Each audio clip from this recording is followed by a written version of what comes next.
I got a pickup truck and put a camper shell on it. I was like, I'm going to California. I had like $800 and I was like, that's plenty of money. I'm gonna get there and be rolling it. I saved up for a bunch of money and then I got here and I was like, saw the price of rent and even the gas to get home was gonna be more than that. So I was like, I guess I live here now. And I lived in that truck for like over a year. I met Mike and he was homeless too. And no, I'd ridden my bike across the country, like pedal bicycle.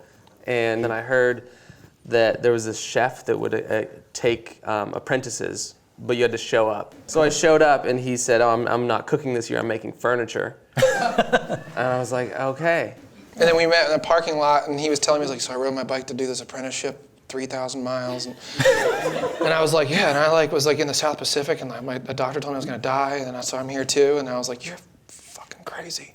And Mike was like, you're crazy too. And I was like, let's be crazy. Yeah. I was like, let's be crazy together, man. This is amazing. So we started making films, like small films together. Then we were volunteering at a camp for people with and without disabilities. And we met Zack.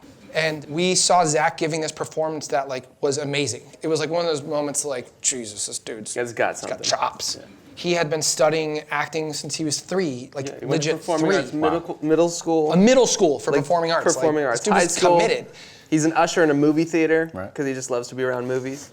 He's so sweet and loving and open. He was like, well, this is great. I saw your short film, and you guys are writers, directors, so you're hired. You'll write and direct. I'm an actor? Yeah, we'll do this. Boom. And with our powers combined, but I've never seen this before. I've never seen a film starring somebody with Down syndrome. I mean, if you look at the history of people with different abilities in movies, you've got Dustin Hoffman in Rain Man, and you've got Tom Hanks in Forrest Gump, and you've got Leonardo DiCaprio. Yeah.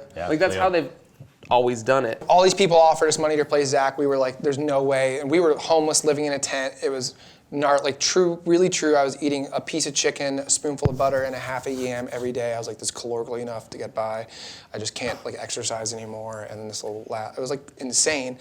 And we got paired up with our guys at Armory, and we went in and met with them. I remember it really well. And we sort of just were like, hey, do you want us to replace Zack? It was so cool. They were just like, no, let's do this. Let's do it how you want to do it, and we're not going to replace Zack, and we're going to take a chance on you guys. I look back on life in a tent. I was living in a tent. I had one power cord connected to another power cord, connected to a house a really far distance away with one lamp, no internet service. It was a really, really, really tough time. It was one of our, it was the most challenge to not for 3 weeks. It was a year of my life in the tent.